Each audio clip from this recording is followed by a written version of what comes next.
নমস্কাৰ সকলোকে বহুত দিন পাছত আকৌ এটা অসমীয়া থলুৱা ব্যঞ্জনৰ ভিডিও লৈ আহিছো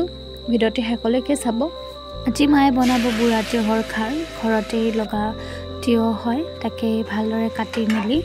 ধুই লৈ অকমান তেলত বেহৰ দিছে লগতে নিমখ আৰু হালধি দি এয়া বহাই দিছে কেৰাহীত এয়া তিয়হখিনি কাটি লোৱা তিয়হখিনি ভালদৰে অকমান সময় ভাজি লৈ ইয়াতে দি দিছে অকমান ঘৰতে বনোৱা কলা খাৰ আৰু পানী অলপ দি প্ৰায় 25 মিনিট মান উতলিবলৈ দিছে আৰু খাৰ দিলেতো জলদি সিজে যিকোনো বস্তু আৰু এয়া প্ৰায় আধা ঘণ্টা মান পিছত আমাৰ বুঢ়া তিয়হৰ খাৰ হৈ গ'ল ৰেডি আৰু ইপিনে ভাত বাঢ়ি দিছে মায়ে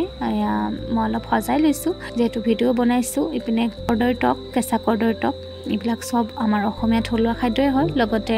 মাহৰ দালি কোমোৰাৰ সৈতে পিছে আজি মোৰ মায়ে বনোৱা ৰেচিপিটো কেনেকুৱা লাগিল জনাব আকৌ নেক্সট ভিডিওত লগ পাম আজিলৈ ইমানেই বাই বাই